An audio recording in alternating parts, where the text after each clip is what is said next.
Check റിപ്പബ്ലിക്കിലെ port കർക്കനോസി പർവ്വതനിരക്കിലേക്ക് യാത്രക്കിറങ്ങിയ ഒരു സംഘം കണ്ടെത്തിയത് ഏകദേശം 7.5 മില്യൺ ചെക്ക് ക്രൗൺ, അതായത് ഏകദേശം 2 കോടി വില വരുന്ന നിധി.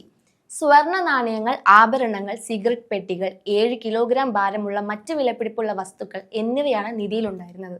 ഫെബ്രുവരിയിലാണ് നിധി കണ്ടെത്തിയതെങ്കിലും കഴിഞ്ഞ ദിവസമാണ് ഇതുമായി ബന്ധപ്പെട്ട വിവരങ്ങൾ പുറത്തുവരുന്നത്. യാത്രക്കാർ ആദ്യം കണ്ടത് ഒരു അലുമിനിയം ക്യാനാണ്.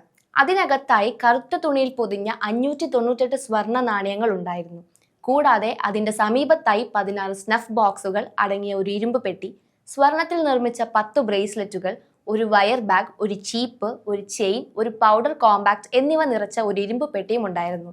7.5 മില്യൺ ചെക്ക് ക്രൗൺ ആണ് അതിന്റെ ആകെ മൂല്യം.